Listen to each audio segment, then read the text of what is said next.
In this video, let us unriddle OAuth. The idea is to give you a very basic understanding, like its purpose and how it works. Assume that I use a calendar application to track all my daily tasks. I log into the application using my username, password, and update all my schedules regularly.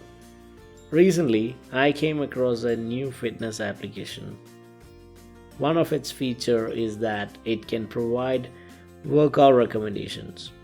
It takes daily schedules as input, performs some kind of analytics, and suggests useful recommendations. Interesting. However, I have to update the application with all my daily tasks if I need to get meaningful recommendations. I do not want to manually enter the same details in two different applications. Another option is to provide my calendar application credentials to the fitness application. I do not want to go with this option either because it can provide fitness application access to modify all my schedules.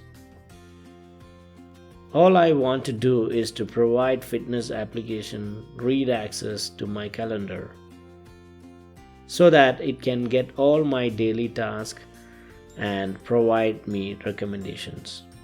OAuth is a standard that can help to achieve this goal by delegating authorization. OAuth, if implemented, fitness application can get an access token to access my daily task updated in my calendar. To explain how OAuth flow works, I need to introduce you to four actors involved. Here is me. I am the resource owner, the entity or person who owns the data. This is the fitness application. It needs access to my data stored in my calendar. Here is a calendar application where my daily schedules are stored. This is the OAuth provider that provides OAuth services.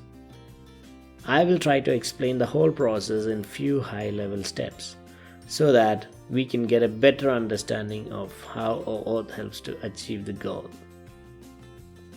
First step is to request fitness application to get read access to my calendar.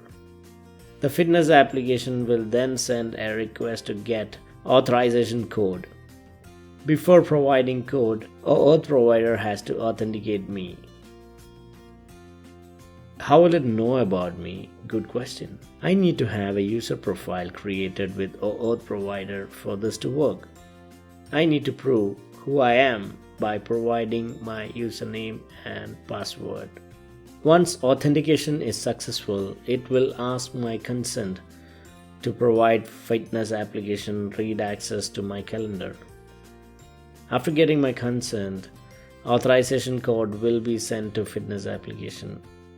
Fitness application will now send authorization code along with its client ID and passcode. How will it get client ID passcode? Again, it has to register with OAuth provider. OAuth provider will send access token and refresh token after successful authentication. Why refresh token? Both access token and refresh token have validity period. That is, it will work only for a fixed period of time. Refresh token will have a longer validity period so that the fitness application can request access token later by just providing the refresh token and thus avoid steps to authenticate resource owner. Refresh token is usually needed when the access is required for a longer duration. It is required in our example because I update my calendar regularly and I need fitness application to get those updates.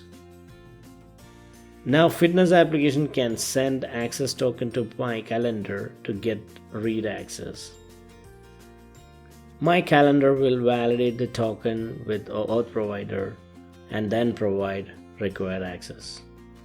So fitness application can now read all my daily schedules.